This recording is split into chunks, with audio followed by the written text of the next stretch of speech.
Alléluia. Lorsqu'on décide de sortir des choses de l'enfance, nous grandissons lorsque nous décidons de sortir des choses de l'enfance. 1 Corinthiens 13, verset 11 que nous avons lu est très clair. Il dit, quand j'étais enfant, je parlais comme un enfant, je raisonnais comme un enfant. Mais quand je suis devenu grand ou adulte, j'ai fait disparaître ce qui est de l'enfance. Ça veut dire que l'enfance a des caractéristiques. Alléluia. Quand on est enfant, on a une façon de parler, on a une façon de penser, on a une façon de raisonner. Il dit, je raisonnais comme un enfant. Ça veut dire, quand on n'est pas prêt en tant que croyant de sortir des choses de l'enfance, notre raisonnement également ne peut pas progresser. On sera adulte ayant un raisonnement d'enfant. On sera adulte avec un jugement d'enfant. Donc, le discernement vient quand on prend la décision de sortir des choses de l'enfance.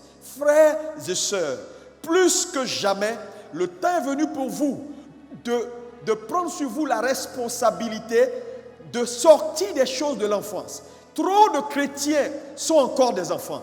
Trop de chrétiens ont encore une mentalité d'enfant. Alléluia. Tu ne peux pas opérer à un certain niveau de discernement parce que sortir des choses de l'enfance est une décision.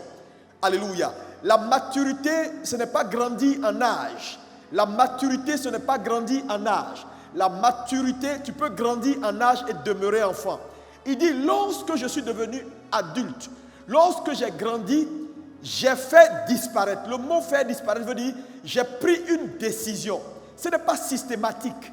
Ce n'est pas systématique. Ce n'est pas parce que je suis devenu adulte en âge, alléluia, que systématiquement, mon raisonnement change, mon comportement change, ma façon de parler change. Lorsque j'étais enfant, je parlais. C'est systématique. Lorsque j'étais enfant, je me comportais. C'est systématique. Lorsque j'étais enfant, je raisonnais. C'est systématique. Mais quand je suis devenu grand en âge, ou quand j'ai grandi en âge, ce n'est plus systématique. Il dit maintenant, il ne dit pas, je parlais comme un adulte, je raisonnais comme un adulte. Mais il dit, j'ai fait disparaître. Ça veut dire que le comportement de l'enfance, c'est-à-dire parler, raisonner et agir, te suit même lorsque tu grandis en âge. C'est ta responsabilité de décider, de dire, je me sépare des choses de l'enfance qui t'introduisent dans le règne de la maturité. Est-ce que quelqu'un peut me dire Amen? Oh, dis-moi bien Amen. Donc, répète avec moi, c'est mon choix de faire disparaître les choses de l'enfance qui me conduisent dans le règne de la maturité. Galates 4, verset 1. Alléluia. Oui. Galates 4, verset 1. Galates 4, verset 1, la Bible dit, Oui. Or, aussi longtemps que l'héritier est enfant, aussi longtemps que l'héritier est enfant, je dis qu'il ne diffère en rien d'un esclave. Qu'il ne diffère en rien d'un esclave. Examinez bien ce passage. C'est un passage important. Or, aussi longtemps, le mot longtemps veut dire l'héritier est enfant. C'est-à-dire le mot longtemps veut dire quoi? Lui là m'a parlé mal, lui là ne m'a pas parlé mal. Il y a des gens qui ont un problème comportemental dans la société. Ils ne peuvent jamais entrer dans une église et ne pas être en palabre avec X, Y, Z. Frère, très souvent la plupart de ces personnes qui passent leur temps à se plaindre de l'église, de ça, c'est un signal qu'ils sont eux-mêmes malades. Quand tu vois quelqu'un qui se plaint de tout le monde, oui, l'église ne m'a pas comme ça, l'église ne m'a pas visité, tel frère m'a parlé, toujours c'est toi avec ton problème, tu as un problème, tu es malade. Et ce matin, que Dieu te guérisse.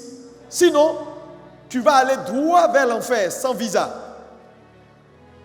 Si tu meurs dans cet état, frère, tu ne peux pas continuer à te comporter comme un bébé spirituel. Il y a des personnes qui se convertissent, qui s'ajoutent à l'église. Dieu s'attend à ce que vous soyez là pour les encadrer, pour les conduire, incapables. Tu donnes des responsabilités à quelqu'un, dirige un temps de prière, incapable. Il fait une semaine, deuxième semaine, il est KO. Pourquoi? Frère, parce qu'il est encore un bébé spirituel. Les gens n'ont même pas la capacité d'encadrer 2, 3, 4, 5 personnes. Bébé spirituel, il parle, il parle, sa bouche est dans tout. Les caprices. Pour tout, il faut expliquer. Pour tout, il faut parler avec eux. Frère, si tu es encore dans ces choses, dis à ton voisin, sors. Aussi longtemps que l'héritier. Son nom, c'est l'héritier. Un héritier, c'est celui qui a des biens. Tu peux être héritier et vivre comme un esclave. Aussi longtemps qu'il est enfant, il ne diffère en rien. C'est-à-dire que toi et l'esclave, vous avez les mêmes caractéristiques. Le nom de Jésus est invoqué sur toi. On t'appelle enfant de Dieu. Tu as le Seigneur Jésus dans ton cœur. Mais tes expériences seront les expériences d'un esclave. C'est-à-dire, Satan va te dominer. Satan va te contrôler. Satan va casser tes affaires. Ta vie n'ira nulle part, malgré ton parler en langue, malgré tes prières. Regarde quelqu'un, dis-lui, le temps de changer, c'est maintenant. Quand on parle aux gens, ils pensent que c'est parce qu'on veut forcément les pousser. Il y a trop d'enfants dans nos églises. Des bébés spirituels, des népios. Ils refusent de grandir. Toujours dans la bassesse. Incapables de prier 1 heure. On dit prière vendredi. Ils sont en train de ronfler. En pleine tabaski. Où ce n'est pas ta fête. Ils ne viennent pas à l'église. Regardez la conférence des jeunes. Il y a combien de jeunes ici qui n'étaient pas là? Tu veux que Dieu te bénisse.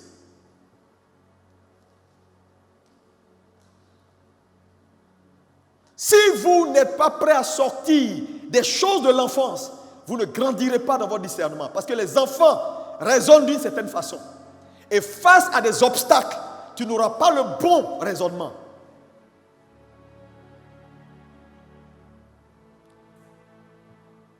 Je le répète, c'est la maturité qui qualifie un homme pour la bénédiction. Ce n'est pas le temps. Il y a longtemps, je suis chrétien. Oui, tu as longtemps, un chrétien fauché. Chrétien, il n'y a pas tête, il n'y a pas queue. Tu as juste le nom. Mais quand on te regarde là, ton impact c'est quoi? Sur ton environnement, ton impact c'est quoi? Sur ta famille, ton impact c'est quoi? Dis-moi. Dis-moi le niveau de ton degré de contrôle sur les affaires humaines. Je te dirai ton niveau de maturité. Tu ne contrôles rien parce que tu n'es pas mature. Parce que Dieu confie des responsabilités à ceux qui sont matures, ceux qui ont grandi, dont le jugement devient exercé. Sortez des choses de l'enfance, des plaintes.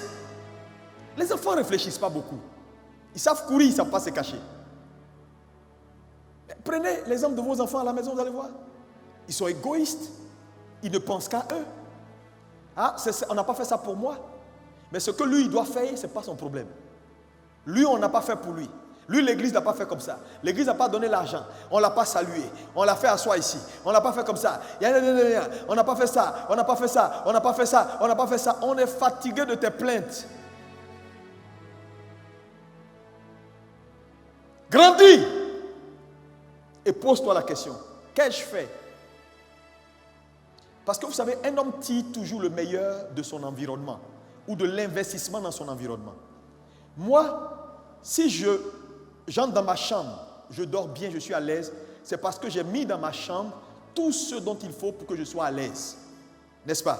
Ça veut dire quoi? Si j'achète un mauvais matelas, un mauvais lit, je mets un faux split qui donne à peine, c'est-à-dire, je serai inconfortable. Mais, c'est-à-dire, cet état d'inconfort-là, je tire de l'investissement que j'ai fait. Si je veux voir autre chose dans ma vie, je n'ai qu'à changer l'investissement que j'ai fait, n'est-ce pas? Donc, un homme tire son confort de son investissement. Vrai ou faux? C'est la même chose dans l'église. Ton niveau d'investissement dans l'œuvre et dans les choses de Dieu détermine le confort que tu auras. Beaucoup de gens ne s'en sortent pas parce qu'ils pensent qu'avec Dieu, il faut venir s'asseoir et puis recevoir. Donc, leur apport dans les choses de l'église sont petits. Il y a des gens, ce n'est que dimanche matin qu'on les voit à l'église. Ils ne sont dans aucune activité. Annonce un programme. parlent jusqu'à demain matin, ça ne les regarde pas. Mon ami, tu es qui? Tu es un mercenaire ou tu es un fils de la maison? C'est de ton investissement que tu tires. Ça, c'est le comportement des bébés. On ne te voit jamais. Programme des femmes, réunion de prière, tu n'es jamais là. Tu dis, on ne prie pas pour moi à l'église. On crée des cadres pour que vous puissiez prier, parler entre vous femmes, grandir. On crée des cadres pour la jeunesse. Je vous dis, vos enfants qui sont dans vos maisons, vous ne pouvez pas les éduquer seuls. Regarde, on crée une conférence. Il y a des ateliers, il y a des débats pour aider ces jeunes gens, ces adolescents à grandir dans les choses de Dieu. Vous laissez vos enfants à la maison, vous-même, vous êtes à la maison, mais comment vous voulez que Dieu vous aide? Il va descendre du ciel? Frère, Lazare a dit aux riches, ils ont Moïse et les prophètes. Ils ont l'église, ils ont les serviteurs de Dieu, ils ont les responsables de direction, écoutez-les.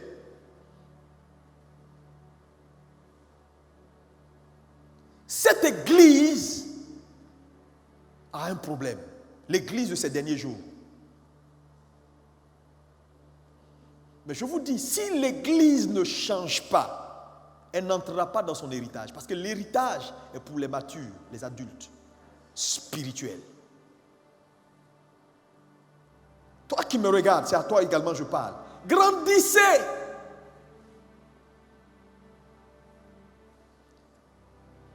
Appartenez à une communauté. Travaillez, investissez-vous. Soyez présents. Servez Dieu. L'église est le champ de Dieu. Où on entre pour servir. Où on entre pour grandir. Où on entre pour devenir mature. Où on entre pour être transformé.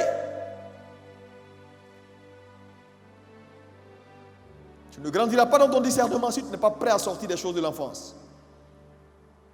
On a lu 1 Jean 2, verset 12 tout à l'heure. On parle des petits-enfants. Caractérisés par quoi? Leur péché. Les petits-enfants sont caractérisés par leur péché. On dit petits-enfants. Vos péchés. Parce que les enfants, c'est le péché.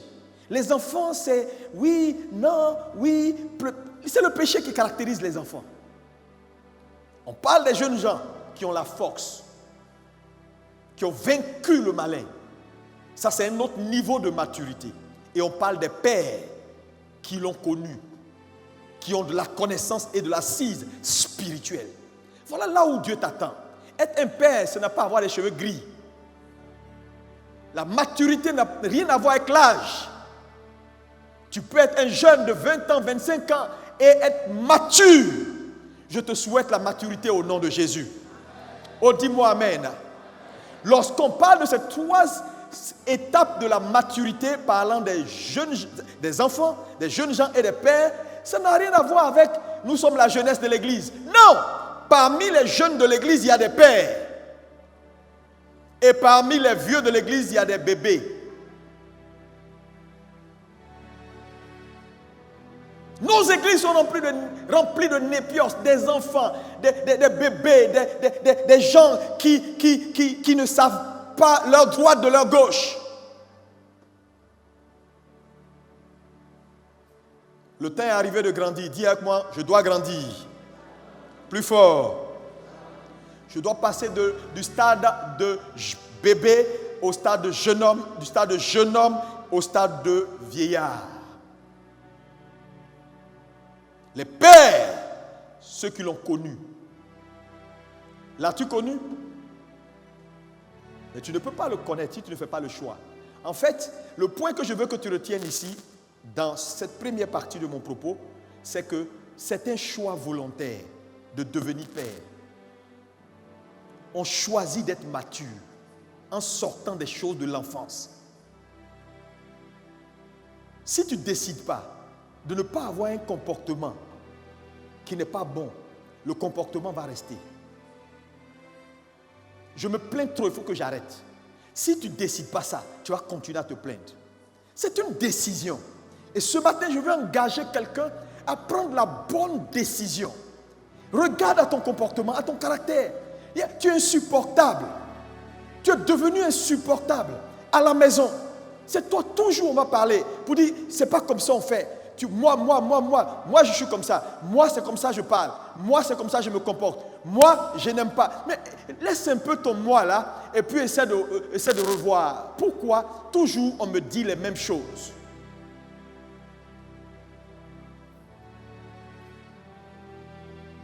Deuxième ou quatrième point important.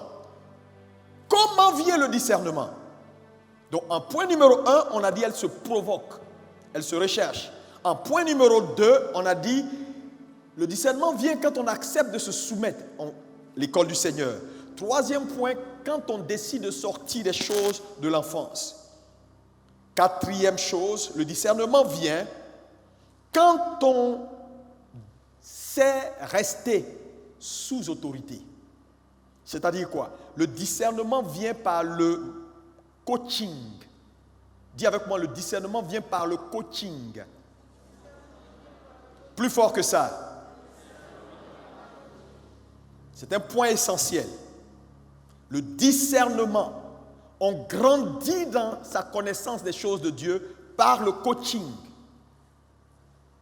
Quand on apprend à rester sous autorité. Jérémie 3, verset 15. Il dit quoi? Lis Jérémie 3, verset 15. Qu'est-ce qui est dit? Jérémie 3. Je vous donnerai des bergers selon mon cœur, et ils vous paîtront avec intelligence et sagesse. Je vous donnerai, c'est Dieu qui parle, des bergers. Le mot berger veut dire père. Le mot père veut dire source. J'établirai sur vous des hommes qui seront vos pères, votre source, qui vous paîtront, qui vont vous conduire, qui vont vous aider à grandir avec intelligence et sagesse. C'est très important. Le discernement, on grandit dans son discernement par le coaching. Dis encore avec moi, on grandit dans son discernement par le coaching. Frère, vous ne verrez aucun homme fait dont le jugement est exercé qui n'est pas sous autorité. Ce n'est pas possible. Parce qu'il y a des choses que vous ne saurez jamais dans la vie jusqu'à ce qu'un homme vous le dise. Moi, je l'ai appris. Je dis, va te mettre sur une montagne. Demande à Dieu, Seigneur, je veux savoir ça. Il y a des choses que tu ne sauras jamais jusqu'à ce qu'un autre homme ouvre sa bouche pour te dire, voilà comment on fait la chose. Le discernement vient par le coaching. 2 Rois 3, verset 11. Regarde comment on décrit Élisée auprès d'Élie. 2 Rois 3, verset 11. Oui. Mais Josaphat dit, n'y a-t-il ici aucun prophète de l'Éternel par qui nous puissions consulter l'Éternel? Oui. L'un des serviteurs du roi d'Israël dit, il y a ici Élisée. Il y a ici un prophète qu'on appelle Élisée. Regardez. Oui. Qui versait l'eau sur les mains d'Élie. Élisée qui versait. Voilà la description qu'on fait d'Élisée. C'est-à-dire ce qu'on retient de cet homme, quand on cherche quelqu'un qui a un jugement exercé, on dit on connaît quelqu'un qui a un jugement exercé, qui est un homme de Dieu, qui peut décanter la situation. Mais voilà comment nous on l'a connu. Celui qui verse de l'eau ou qui versait de l'eau sur les mains d'Élie. Ça veut dire qu'il était serviteur d'Élie. Donc Élisée a grandi, a eu de la renommée à cause de son service. Il y a des niveaux que tu n'atteindras pas si tu n'as pas appris à te soumettre et à servir. Je vous ai dit et je le répète, dans l'école du Seigneur, la soumission est la règle. C'est le processus pour devenir. Dieu veut nous soumettre parce qu'un homme qui n'est pas soumis, on ne peut pas l'amener à l'assimilation. Mais l'école du Seigneur, c'est une soumission qui est volontaire. C'est pourquoi c'est une affaire de j'accepte de mourir. J'accepte de laisser Dieu m'utiliser. Alléluia. Alléluia. Donc on grandit par coaching. Parce qu'il y a des choses que tu ne sauras jamais. Frère, servir Dieu s'apprend.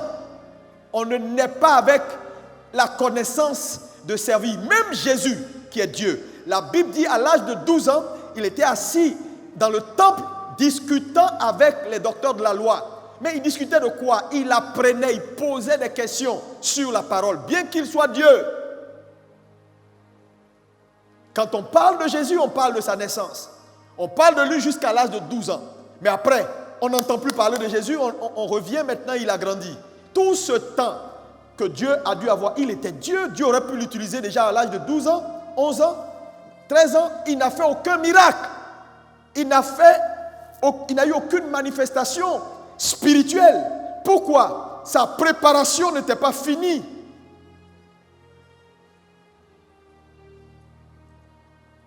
Jésus a appris. Alléluia. Alléluia. Lis toujours pour moi 2 Rois 2 verset 10. 2 Rois 2 verset 10, oui. Élie dit, tu demandes une chose difficile. Oui. Mais si tu me vois pendant que je serai enlevé avec toi, cela t'arrivera ainsi. Sinon, cela n'arrivera pas. Regardez. Élie part parce que prêt à être enlevé. Élisée suit Élie. Et Élie lui dit non, il faut que tu me laisses parce que maintenant je dois partir. Élisée dit non, je te suis parce que je suis ton disciple. À un moment donné, Élie lui pose une question qui est révélateur. Il dit ok, maintenant que tu ne veux pas me laisser, que tu me suis, dis-moi ce que tu veux. Il dit j'ai besoin de la double portion de ton esprit. Discernement à avoir avec l'esprit. De même qu'on grandit dans son discernement par étude, par la pratique de la sagesse, on grandit dans son discernement par impact. Il comprend ça.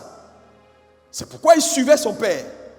Et son père lui dit, si tu me vois partir, le mot tu me vois partir, tu auras ce que tu recherches. Parce que n'oubliez pas qu'il lui dit, c'est difficile. Tu me demandes quelque chose de compliqué.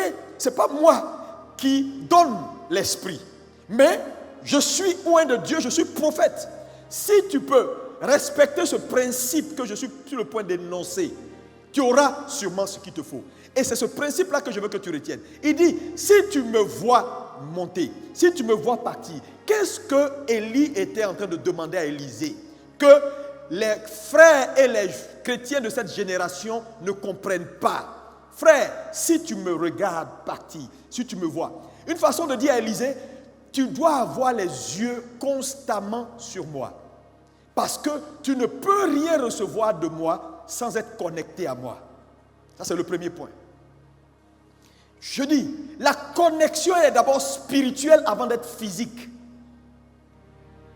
Dans une telle église, le nombre de gens connectés réellement à cet autel, ils ne sont pas beaucoup. Mais regardez leur comportement, regardez leurs agissements, vous verrez qu'ils ne sont pas beaucoup. Pourquoi les gens ont du mal à être assimilés et à faire les choses comme il faut? Parce que peu sont connectés réellement à l'autel. Si tu me vois, ça veut dire quoi? Élisée devait avoir les yeux à chaque seconde. Même quand il veut dormir, il dit non, je ne dors pas. Sinon, je peux le rater. Il devait avoir ses yeux sur son maître. C'est ce que Jean et Pierre ont dit au mendiant à la porte de la belle porte. Où il a dit, bénis-moi, j'ai besoin d'argent. Il dit non, regarde-nous. Parce que là où il n'y a pas de connexion, il n'y a pas de transfert. Trop de gens ne sont pas connectés. Trop de gens ne sont pas connectés.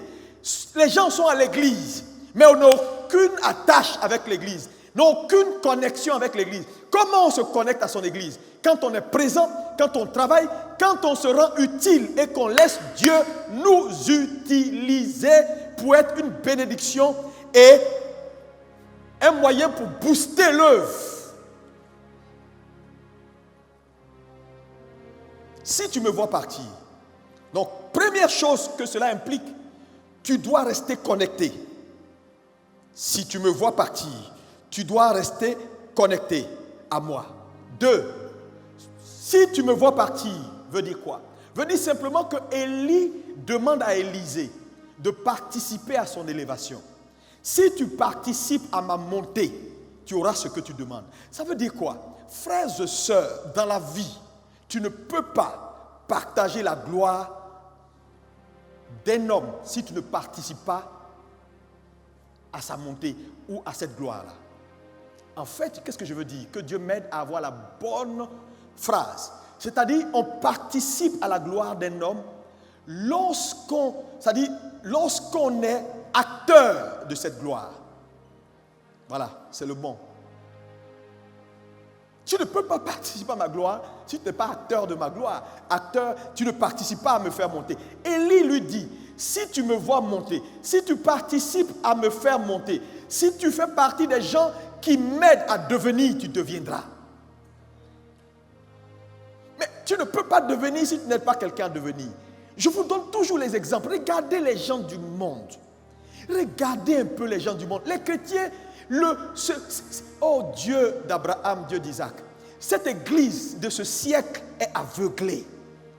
Tirez exemple sur le monde. Eux qui ne connaissent pas Dieu, ils savent ce qu'on appelle le pouvoir de la fidélité.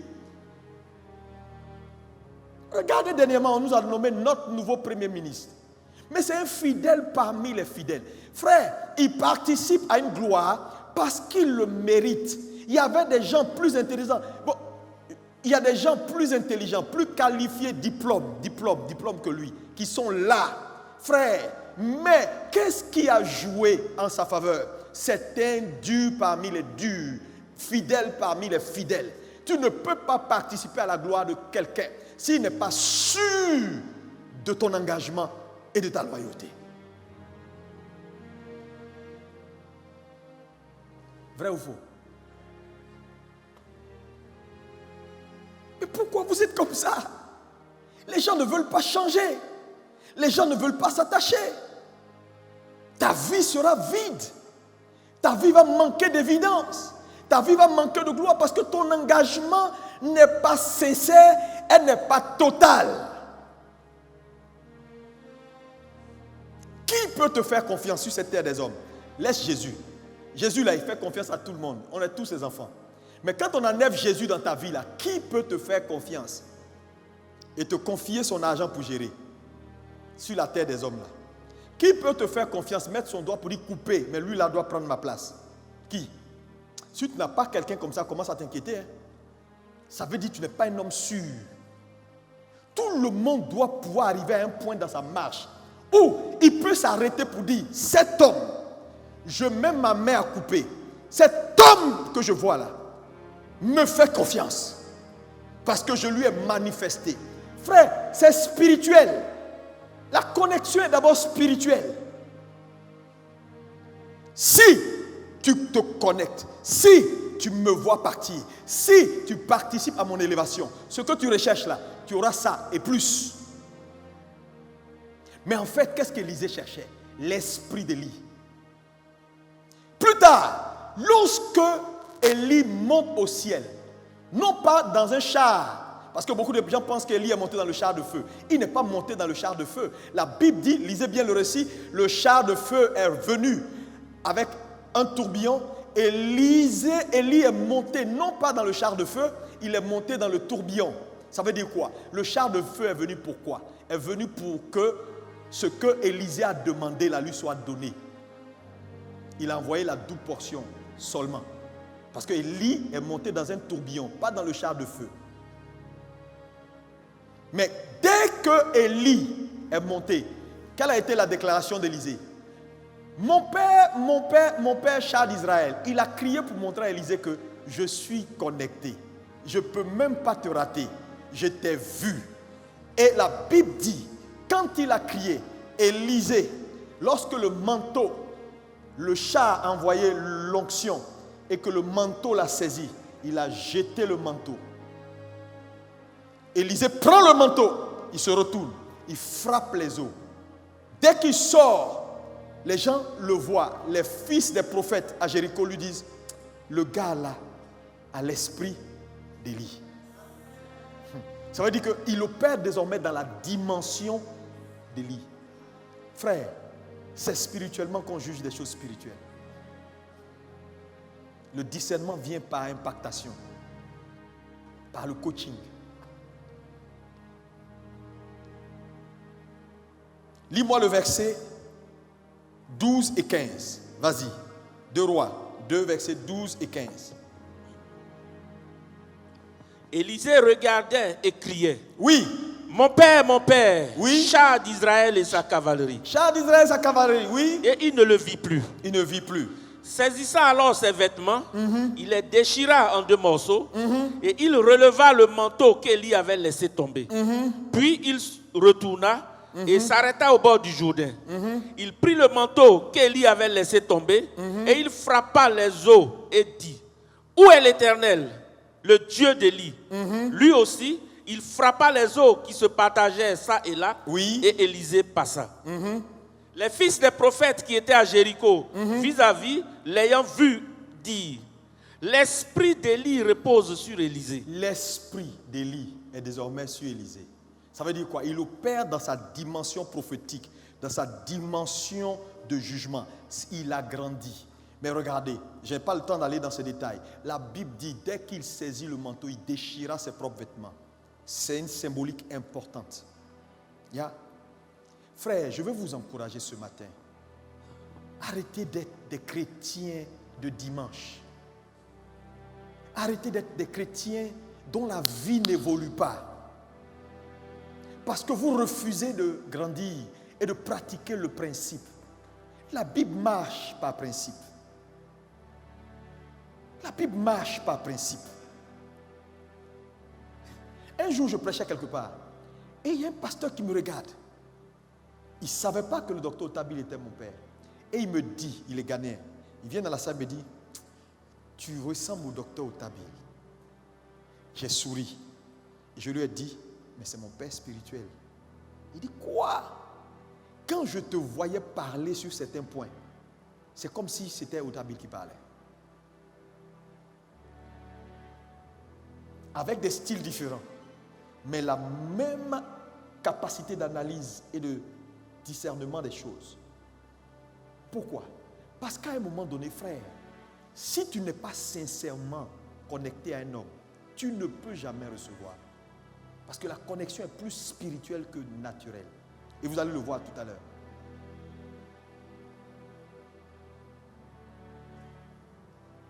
Est-ce que quelqu'un peut me dire Amen? Après cet épisode, quand vous lisez le verset 19, Élisée a commencé à opérer dans la dimension d'Élie. Et les commentateurs bibliques nous disent que Élisée a fait 3 fois ce qu'Élie a fait. Pas 2 fois, 3 fois. Tu comptes le nombre de miracles qu'Élisée a fait, 3 fois ce que son père a fait. Pourquoi? Parce qu'il est entré dans sa dimension. Mais comme avec Dieu, on va de gloire en gloire. Frère, parmi vous ici, il y a des personnes dans 50 ans, dans 70 ans, ce sera des Alexandre Amazou multiplié par 20. Dis-moi Amen si tu le crois.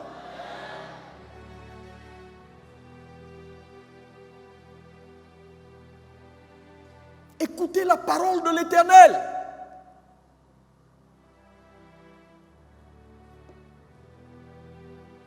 La croissance spirituelle, le discernement vient également par coaching. Lis-moi Nombre 27, verset 18. Regardez. Nombre 27, verset 18, qu'est-ce qu'il dit? L'Éternel dit à Moïse: Dites à Moïse: Prends Josué, fils de Nun, Prends Josué, fils de Nun, homme en qui réside l'Esprit. Oui. Et tu poseras ta main sur lui. Et tu poseras ta main sur lui. Maintenant, Deutéronome 34, verset 9. Regardez. Deutéronome 34, verset 9, oui. Josué, fils de Nun, Oui. était rempli de l'esprit de sagesse, car Moïse avait posé ses mains sur lui. Car Moïse l'avait impacté, a posé ses mains sur lui. Il y a eu un transfert. Il était rempli de l'esprit de sagesse. Sa capacité d'analyse a changé. Il opérait désormais dans la classe de Moïse. Frère, je veux dire à quelqu'un ce matin, tu t'es assez promené dans des couloirs, tu as assez fui l'autorité. L'autorité, c'est pour ta protection. L'autorité, c'est pour t'aider à grandir. L'autorité, c'est pour t'aider. Les choses de Dieu marchent comme ça.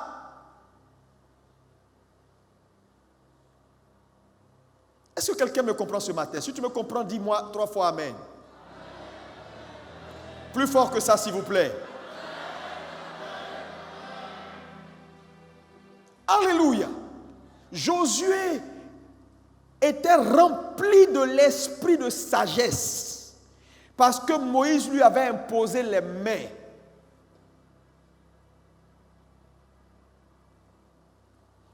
on voyait opérer Josué, on pouvait dire, waouh, ça, c'est l'esprit de Moïse.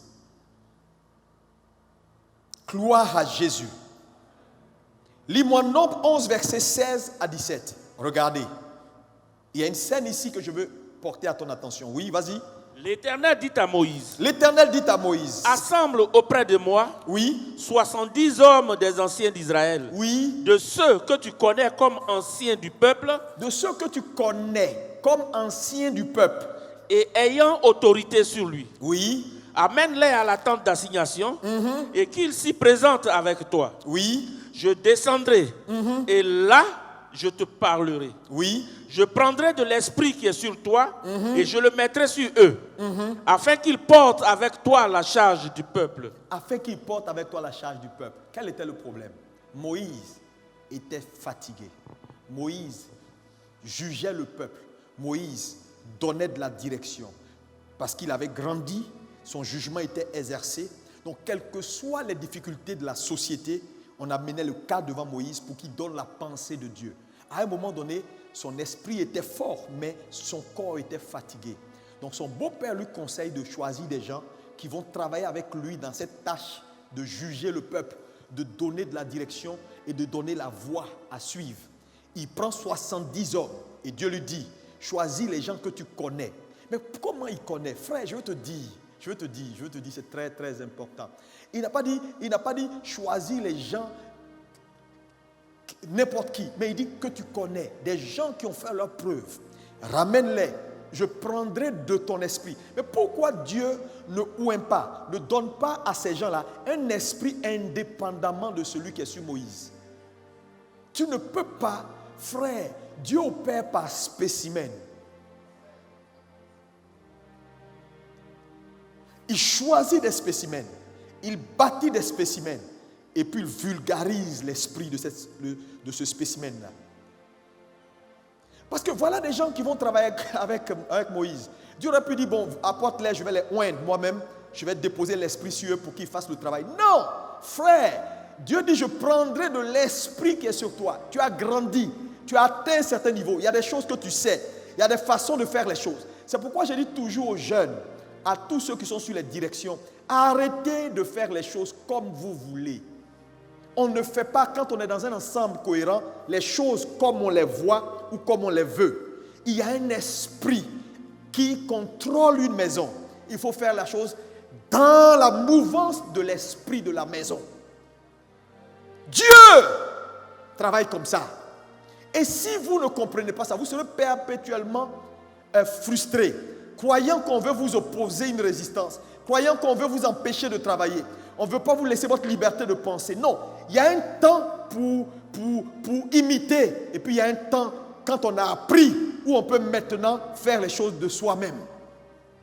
Mais là où il n'y a pas d'imitation, il n'y a pas d'originalité. Si tu mets l'originalité avant l'imitation, tu vas te perdre. C'est ce que la plupart des gens font. Quand ils ont un programme, c'est là où tu vois jusqu'à où les gens ne sont pas soumis. Donne-leur une portion de pouvoir. Organise tel programme. Ils ont leur esprit qui se promène comme ça. Ils veulent faire ça, qui n'est pas une mauvaise chose. Mais se soumettre et faire les choses dans l'esprit de la maison, ils pensent que, ou ils trouvent qu'on les opprime trop, on ne veut pas qu'ils soient libres. Non, la liberté vient dans la soumission. La vraie. Tant que tu n'arrives pas là, tu n'as pas compris. C'est pourquoi Dieu sauve dehors et amène dans la maison pour faire quoi? Pour formater, pour assimiler. Et puis de nouveau, il te renvoie. Il dit, je prendrai de ton esprit. Pourquoi il ne prend pas quelqu'un qui a un esprit différent? Grandir, opérer à un certain niveau de discernement, vient par le coaching. Tu n'as pas appris à te soumettre. Tu n'as pas été impacté. Il y a des choses que tu ne comprendras pas. Tu vas marcher avec quelqu'un, tu ne vas jamais opérer dans sa dimension. Tu vas marcher avec quelqu'un, on va te voir, vous serez différents. C'est-à-dire, la différence va se voir dans ton mode opératoire, dans ta façon d'être. Il y a des gens qui sont à BMC, mais ils ont l'esprit d'un autre ministère. Il y a des gens qui sont ici, mais ils ont l'esprit d'un autre pasteur. Parce qu'ils n'écoutent que ce pasteur, ils ne font que ce que ce pasteur dit, ils ne font rien de ce qu'on fait dans l'église. Ils sont là juste parce que ce n'est pas loin de leur maison. Mon ami, ici c'est ça là, tu es juste un visiteur. Si tu ne changes pas, la grâce de la maison va te manquer. Toi qui me regardes, c'est la même chose. Alléluia. Gloire à Jésus. Lis-moi maintenant le verset 25 de Nombre 27 jusqu'au verset 29. Regardez. Oui. Nombre 27. Nombre 11, s'il vous plaît. Nombre 11, verset 16 à 17. On l'a lu. Maintenant, allons au verset 25 à 29 de Nombre 11. L'Éternel descendit dans la nuée, oui, et parla à Moïse. Il prit de l'esprit qui était sur lui et le mit sur les 70 anciens. Oui. Et dès que l'esprit reposa sur eux, ils prophétisèrent. Oui. Mais ils ne continuaient pas. Il y eut deux hommes, l'un appelé Eldad et l'autre Médad, qui étaient restés dans le camp et sur lesquels l'esprit reposa, car ils étaient parmi les inscrits. Oui. Quoiqu'ils ne fussent point allés à la tente, et ils prophétisaient dans le camp. Un jeune garçon courut l'annoncer à Moïse et dit, regardez, continue. Eldad et Médad prophétisent dans le camp. Oui. Et Josué, fils de Nun, serviteur de Moïse depuis sa jeunesse, oui, prit la parole et dit, Moïse, mon Seigneur, empêche-les. Empêche-les. Moïse lui répondit, oui. Es-tu jaloux pour moi? Puisse tout le peuple de l'Éternel être composé de prophètes. Et veille l'Éternel mettre son esprit sur eux. Amen. Dieu donc demande à Moïse 70. Moïse inscrit 70. Il les convoque à la tente d'assignation pour prendre de l'esprit de Moïse et impacter ces personnes. Au rendez-vous à la tente d'assignation, il y a deux qui ne sont pas là. Et l'esprit descend. Et les deux qui n'étaient pas là, de là où ils étaient dans le camp, ils reçoivent l'esprit aussi. Ils commencent à prophétiser. Qu'est-ce qui a été la différence? Ils étaient connectés. J'ai dit, la connexion, elle est spirituelle, elle n'est pas physique. Ça veut dire quoi? On peut avoir des gens qui sont toujours là, qui font leur boulot. La Bible dit, un petit garçon s'est levé pour aller dire à Moïse. Il dit non, les deux là aussi ont commencé à prophétiser. Et Josué qui est là, serviteur de Moïse depuis son enfance, légitime dans la maison, dit non, Moïse, empêche-les, parce qu'il n'était pas là. Parce que Josué, lui, l'a vu avec ses yeux physiques, que voilà deux gens qui ne sont pas pratiquement là quand on est réunis. Ils sont toujours partis. Ils ne sont jamais là dans les réunions. Mais Moïse dit non, es-tu jaloux pour moi? Non, laisse tomber. Et Moïse lui explique que l'affaire là va au-delà d'être physiquement présent. C'est vrai, ils ne sont pas tout le temps là, mais c'est des gens dont l'esprit est connecté. C'est des gens qui ont les yeux sur moi étant loin. Frères et sœurs, regardez même dans le ministère.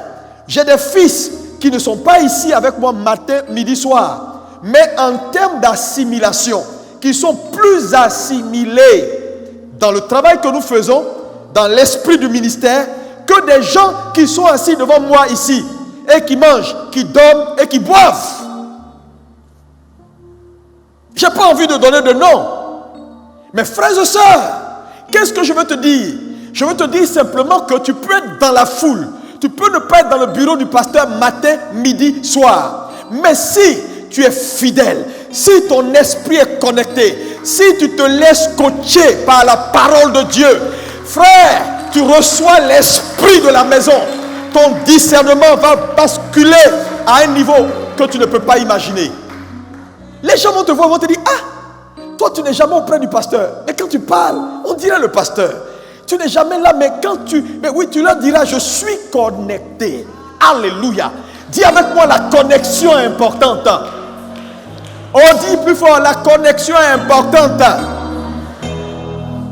Le problème, c'est que ceux qui sont là tout le temps combattent sans le savoir. Comment tu peux comprendre comment un homme comme Josué, aussi spirituel, qui opérait dans l'esprit de sagesse, parce que Moïse lui avait imposé les mains, Comment un tel Josué peut dire, ouais, Dieu précise, serviteur de Moïse depuis son enfance. Donc, naturellement, il dit non, Moïse, cela il ne mérite pas, hein, il ne mérite pas. Moïse dit non, il ne faut pas être jaloux, il ne faut pas être jaloux. Parce que c'était la manifestation de la jalousie. Alléluia. Donc, quand tu es là, matin, midi, soir, fais tous tes efforts pour que ta connexion soit réelle, sincère. Tu verras la gloire de Dieu. Alléluia. Oh, quelqu'un me dit Amen. Ça a été le problème du fils. Le fils prodigue qui est parti, son frère. Son frère, quand son frère est revenu et que son père l'a reçu, le frère aîné s'est senti blessé. Mais nous, on est là. On est tout le temps avec toi. On ne fait pas de mal. Tu parles, on court. Tu ne parles pas. Ce n'est pas courir. Le fils, bien que parti, s'est repenti et le père a ressenti que son fils s'est reconnecté à lui. Il est en train de le célébrer. Toi, tu te plains. Alors que tu es là, tout t'appartient. Tu ne profites même pas de ça. Alléluia. Donc, je veux parler à ceux qui sont présents. Il y a encore du monde qui arrive. Des gens qui vont venir. Et en un temps record, qui vont monter. Qui vont permettre à Dieu de fixer leur esprit très haut. Ne soyez pas jaloux. Ne soyez pas jaloux. Positionnez-vous et prenez votre place. Parce que vous avez l'avantage de la proximité. Le problème avec la proximité, c'est que la proximité, si tu ne prends garde à la proximité, elle va faire ce qu'on appelle, elle va créer la familiarité. Et quand il y a la familiarité, tu perds la dimension de l'esprit. La plupart des gens qui sont très proches des leaders souffrent à cause de la familiarité. Oh, on le connaît, on mange avec lui, on voyage avec lui, on sait comment il va réagir. Oh, on connaît ses forces, on connaît ses faiblesses. Ah, il crie trop, ah, il a dit ça. Donc, la familiarité. C'est pourquoi vous allez voir, certains, ils préfèrent garder un tout petit peu de distance pour ne pas entrer dans la familiarité. Parce que la familiarité n'est pas une bonne chose, elle ne va pas t'arranger.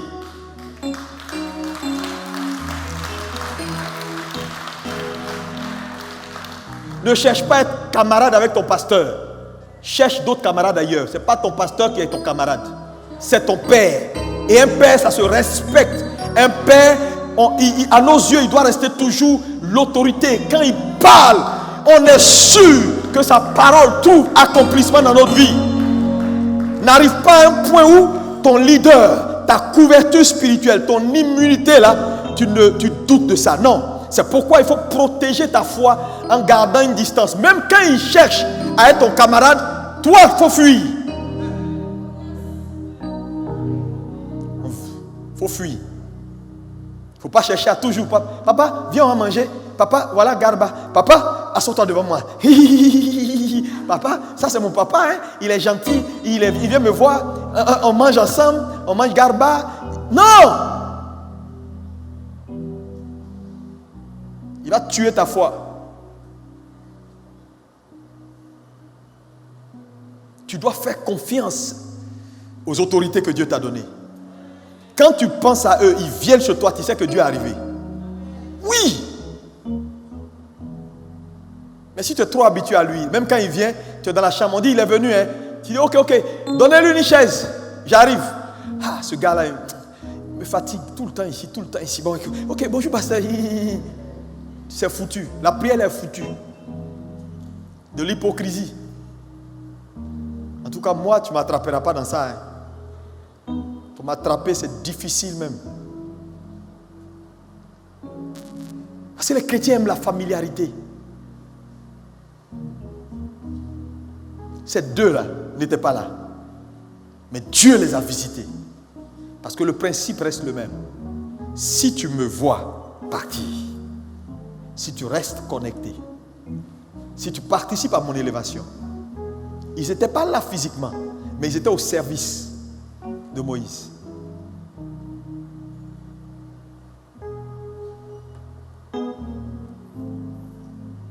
Est-ce que quelqu'un peut dire Amen très fort? Il y a des vérités, frères, que vous ne saurez jamais si ce n'est pas un homme. C'est pourquoi si vous appartenez à un ensemble, fuyez tout ce qui est indépendance d'esprit. On ne décide pas d'être dans un ensemble en ayant un esprit indépendant. C'est quoi un esprit indépendant? On fait ce qu'on veut. On va où on veut. Personne ne sait. On voyage quand on veut. On va où on veut. On n'est pas inscrit dans les fichiers de l'église. On n'a même pas d'assises dans l'église. On n'est dans rien. On est là sans être là. Ça, c'est pas bon. Et s'il y a de telles personnes dans ton environnement, il faut les fuir. Dites-moi amen 3 fois et recevez la grâce. Alléluia. Vous savez, Dieu n'est pas un homme. La Bible dit Jésus connaît ceux qui lui appartiennent. C'est lui qui connaît ceux qui lui appartiennent. Toi, tu peux croire que tu appartiens à Jésus, mais Jésus connaît ceux qui lui appartiennent. Parce que dans les choses spirituelles, ça se sent et ça se ressent. Quand quelqu'un est réellement avec toi, à un moment donné, tu le sais. Parce qu'on dit l'esprit rend témoignage toujours à notre esprit.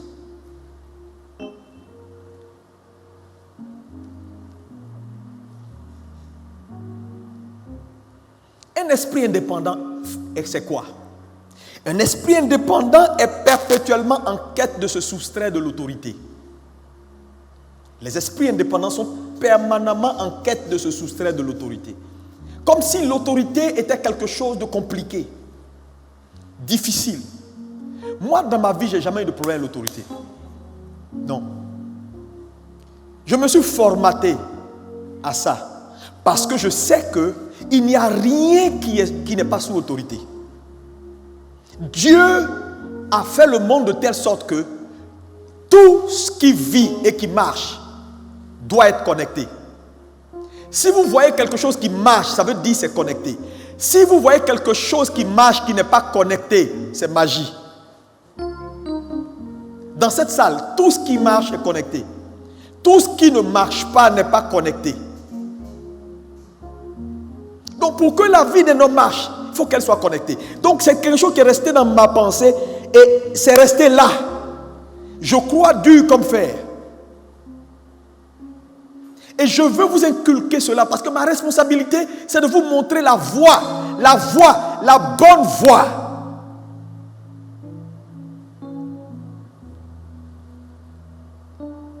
Un esprit indépendant est perpétuellement en quête de se soustraire de l'autorité. Fuyez de telles personnes. Un esprit indépendant lutte pour se conformer. Quand on parle de conformité, c'est quoi?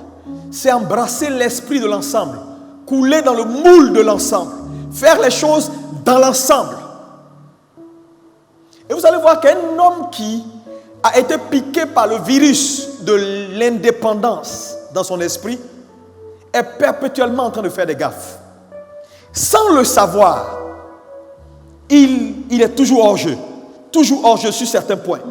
Mais ça semble banal, mais il est hors jeu. Hors jeu.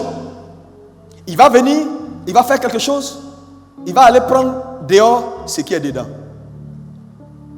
Tu vas croire que c'est simplement banal, c'est pas banal. Parce qu'un homme qui n'a pas l'esprit dedans, indépendant, ne peut pas aller chercher dehors ce qui est déjà dedans. Je ne veux pas entrer dans les détails.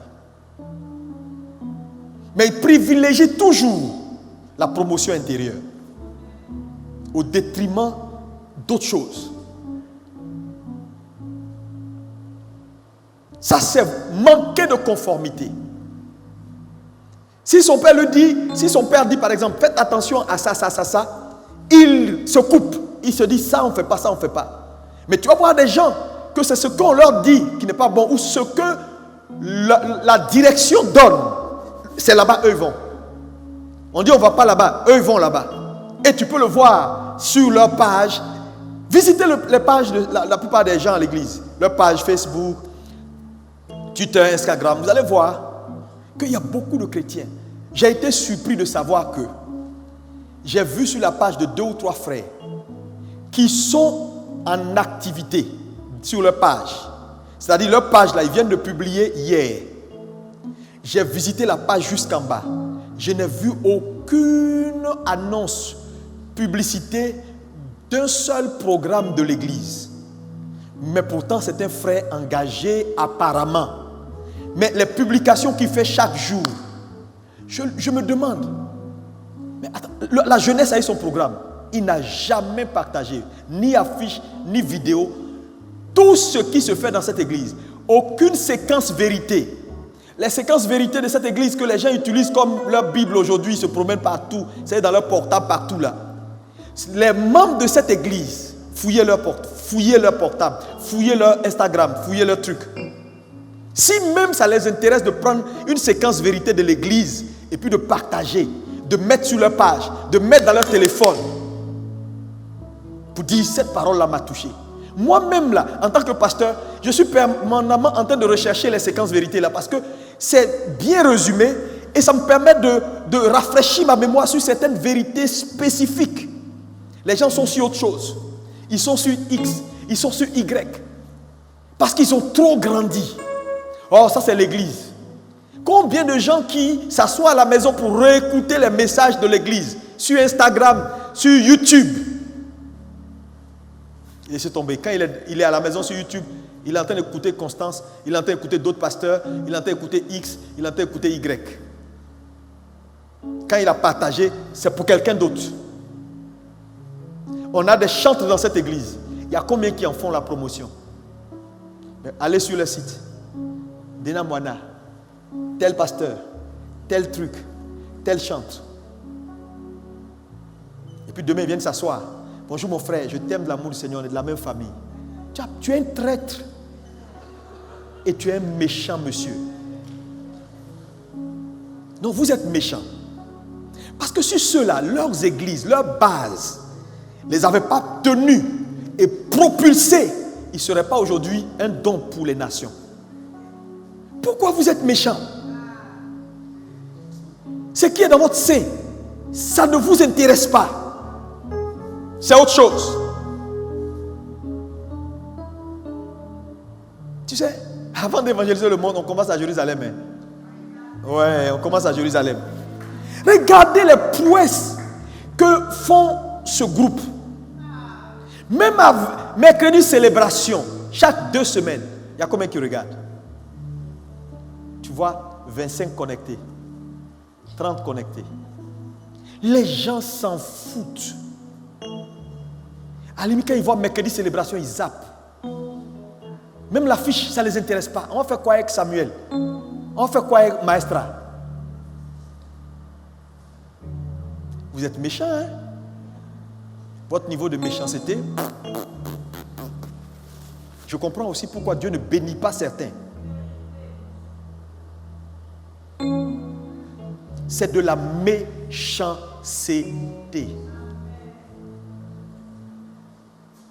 Mais donnez l'exemple à votre Jérusalem. Soutenez, partagez.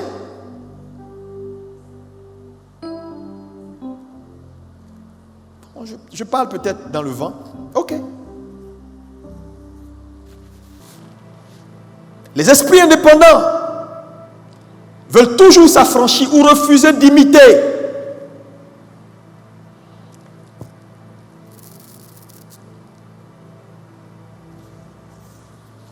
Les esprits indépendants sont souvent des gens qui sont allés à la mauvaise école et qui ne comprennent pas que l'autorité est pour leur protection et leur croissance.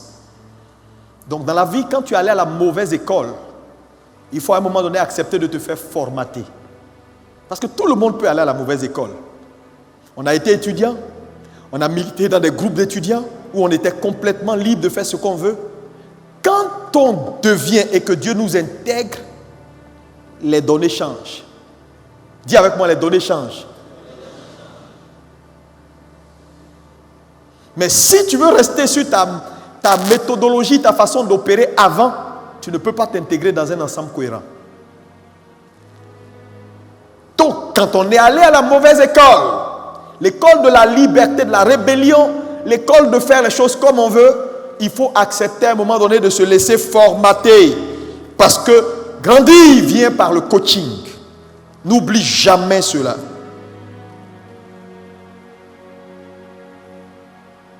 Les esprits indépendants travaillent également pour la division. Avoir un esprit indépendant, c'est avoir un esprit sectaire. Moi et mes gens, on n'aime pas se mélanger aux autres. Quand tu vois quelqu'un qui entretient un esprit sectaire, c'est quelqu'un qui a un esprit indépendant. Tout ce qu'il fait, c'est en groupe. Non, nous. Ils aiment bien être entre eux. Quand ils vont finir de faire leurs affaires, ils ne se mélangent pas pour les autres. Ce n'est pas un bon esprit. Et si tu es là ce matin, qui que tu sois, et tu opères dans ça, sors. Dis avec moi, sors. Plus fort. Plus fort. Dieu ne nous a pas appelés à ça, mais à l'unité. Au respect les uns des autres et à l'appréciation de ce que chacun fait.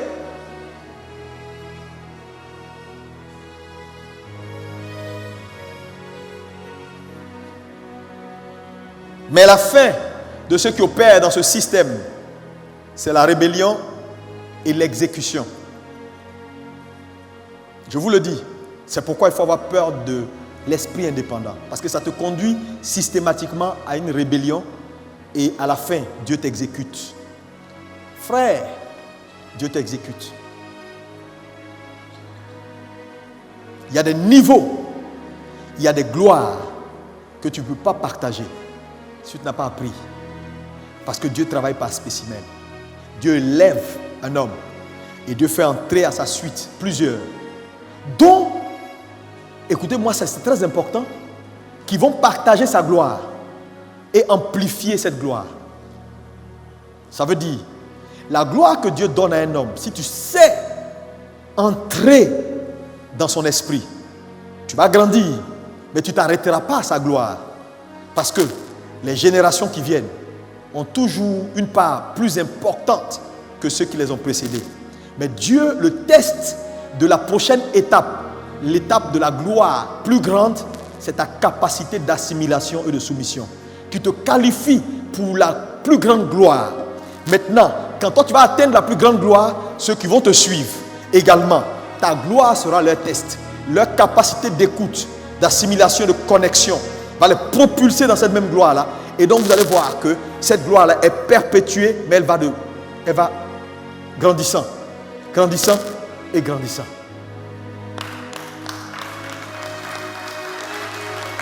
Acclame bien, acclame bien, acclame bien, acclame bien.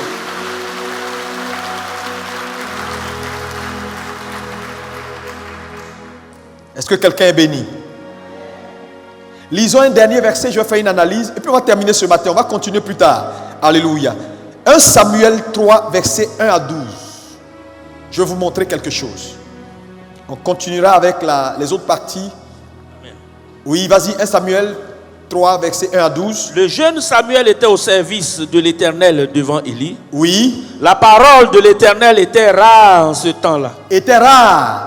Les visions n'étaient pas fréquentes. Oui. En ce même temps, Élie, qui commençait à avoir les yeux troubles et ne pouvait plus voir, était couché à sa place. Oui. La lampe de Dieu n'était pas encore éteinte. Oui. Et Samuel était couché dans le temple de l'Éternel, où était l'arche de Dieu. Oui. Alors l'Éternel appela Samuel. Il répondit, me voici. Et il courut vers Élie et dit, me voici, car tu m'as appelé. Élie répondit, je n'ai point appelé. Retourne te coucher.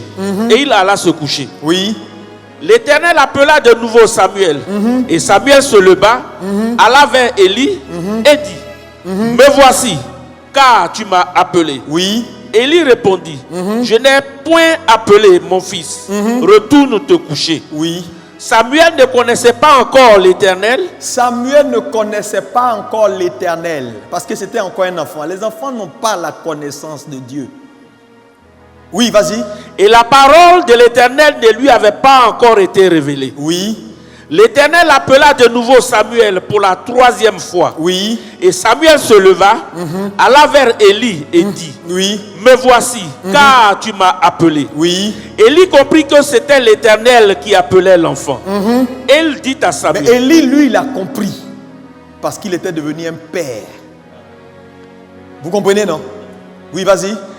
Et Et il dit à Samuel, Oui. va, couche-toi. Oui. Et si l'on t'appelle, tu diras, parle, Éternel, car ton serviteur écoute. Oui. Et Samuel alla se coucher à sa place. L'Éternel vint et se présenta, et il appela comme les autres fois. Samuel, Samuel. Et Samuel répondit, parle, car ton serviteur écoute. Amen. Regardez, c'est un récit extraordinaire. Voilà 2 générations. Élie, le vieux prophète. Samuel, celui qui doit entrer dans sa gloire. Alléluia. Et amplifier cette gloire. Et voilà une situation qui se présente où Dieu vient. Et Dieu appelle le jeune Samuel. Samuel, Samuel. Il y a 2 choses que je veux que tu notes ici qui sont très importantes. Samuel était couché dans le temple. Samuel était disciple d'Élie. Samuel apprenait auprès d'Élie. Donc, Samuel a dû apprendre ces 2 vérités. Quand tu entends une voix que tu ne reconnais pas, valide avec ton père. Ça peut être la première vérité qu'il savait. Deuxième chose, Samuel a dû entendre par la voix de Dieu, la voix de son père. Parce que sa réaction est étrange. Il se lève. Samuel, Samuel. Il se lève, il va vers Élie. Me voici, tu m'as appelé. Ça veut dire, la voix que j'ai entendue là, c'est ta voix. En d'autres termes, quand quelqu'un est dans le coaching ou suit un homme, la voix du Père devient la voix de Dieu.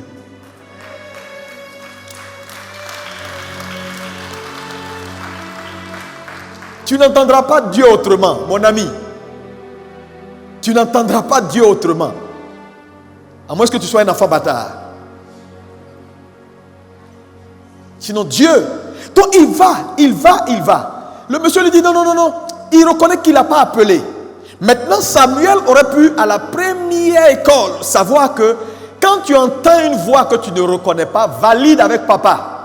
Donc le fait d'aller vers Élie, c'était pour valider qu'on m'appelle, mais je n'ai pas le droit de répondre sans ton accord. Sans ton accord. Donc quand il vient devant Élie, Élie lui dit, je ne t'ai pas appelé, va te coucher. On l'appelle encore, il revient vers Élie, il dit, je ne t'ai pas appelé, va te coucher. Mais 2 fois, 3 fois, ça veut dire quoi? Ça veut dire que bien qu'Élie lui dise, je ne t'ai pas appelé, va te coucher, Samuel prend sur lui la responsabilité de ne pas répondre à la voix. Parce qu'attends, je vais te voir, tu me dis tu ne m'as pas appelé 1 fois.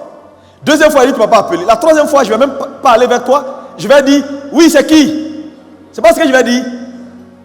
Tu dis tu ne m'appelles pas. C'est la même voix qui revient. Je vais crier, c'est qui? Parce que mon papa dit c'est pas lui. Non, mais il avait été éduqué et formaté pour dire, tant que papa n'a rien dit, ne dis rien.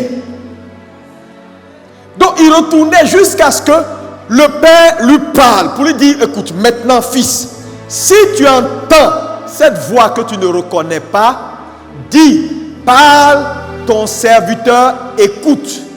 C'est un vieux qui parle, il a de la sagesse, il a un jugement exercé. La Bible dit, Élie sut que c'était l'Éternel. Il sut parce qu'il avait l'Esprit de Dieu.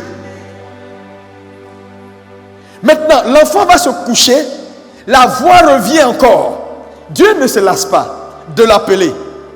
Maintenant, Élie répond pour dire, parle, ton serviteur écoute. Mais la parole là, qu'il dit là, ce n'est pas sa parole. C'est la parole de son père. Mais Dieu ne lui dit pas, tu es en train de répéter ce que ton père est en train de dire, dis pour toi. Non, c'est sur la parole de son père que Dieu agit dans sa vie. Frère, je vais vous dire, ça ne fait pas spirituel de se dédouaner. Moi, je suis fier quand je cite au Tabil et je dis, il m'a dit ça, voilà ce que ça fait de ma vie. Frère, c'est ça qui fait spirituel. Pourquoi? Parce que c'est la voix de ton Père que Dieu valide. Il y a à partir de cet instant, Samuel grandit. Samuel arrive à un certain niveau. Pourquoi? Il a su écouter son père. Maintenant, la deuxième éventualité, c'est que Samuel entendait seulement la voix de son père. C'est-à-dire, quand Dieu parle, la voix de Dieu, c'est la voix de Samuel, d'Élie. Donc, il vient vers Élie. Il entend encore. Il vient vers Élie parce qu'il est convaincu que la voix que j'entends là, ce n'est pas quelqu'un, c'est Élie qui m'appelle. Mais, ce n'est pas grave. Il m'a appelé une fois, je suis allé, il dit c'est pas lui. Il m'a appelé 2 fois, je suis allé, il dit c'est pas lui. Il m'a appelé 3 fois, je suis allé, il dit c'est pas lui. Maintenant, tant que c'est sa voix, j'entends, j'irai vers lui. Jusqu'à ce qu'il me dise quelque chose. Et Élie lui dit, si tu entends encore, dis ça. Et quand il entend cela, il dit, parle ton serviteur, écoute. Et Dieu commence à lui parler. Ça veut dire quoi? Dieu va te mettre à l'épreuve de la voix de ton Père jusqu'à ce que tu entendes sa propre voix.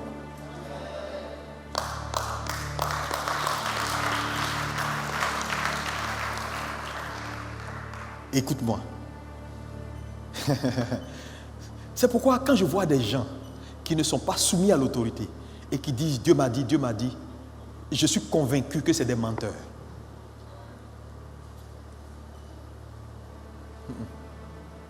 Dieu ne parle pas à des gens qui ne savent pas écouter leur Père.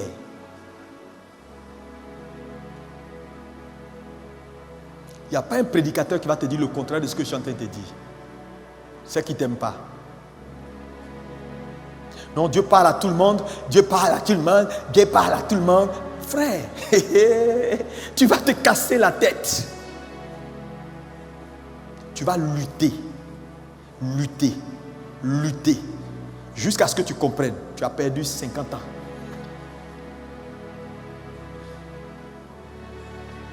Apprendre à écouter. Apprendre à rester sous autorité va te faire gagner du temps.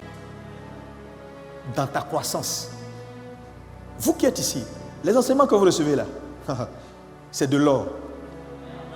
Il y a des gens, depuis qu'ils ont mis pied ici, Dieu a sauvé, a tourné leur vie en rond.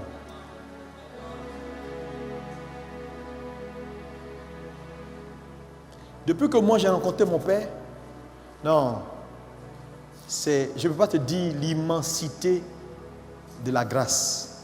J'ai gagné du temps dans ma génération. Que certains gens de ma génération sont en train de perdre le temps. J'ai réalisé, il y a des gens qui sont venus ici. En 2017, quand on faisait l'inauguration de ce bâtiment, il y a un pasteur qui allait s'asseoir derrière. Il regarde et puis il bouge la tête. Il dit non. Amazou ne peut pas dire ça. Amazou ne peut pas faire ça. Il a parlé comme ça jusqu'à ce que quelqu'un le surprenne. Et il regarde, il dit non. Je dis non. On est tous à Abidjan ici. Lui, il fait comment? C'est la sagesse de cet homme. Frère, qui a accéléré ma pensée, qui m'a fait voir autrement. Sa couverture spirituelle. Quand il prie pour moi, je sais que Dieu m'a béni. Quand il m'envoie un message et puis il termine par mon fils, que Dieu te bénisse. Je sais que Satan est cuit. C'est une parole qui court avec moi. Aujourd'hui, cette génération ne sait plus apprécier la parole d'un père, ne sait plus apprécier la couverture d'un père, parce que tout le monde a sa chair sur Internet. Tout le monde croit que Dieu me parle. Moi aussi Dieu me parle. Moi aussi Dieu me parle. Dieu va éprouver. Dieu va t'éprouver par la voix de ton Père jusqu'à ce que sa voix parvienne à toi.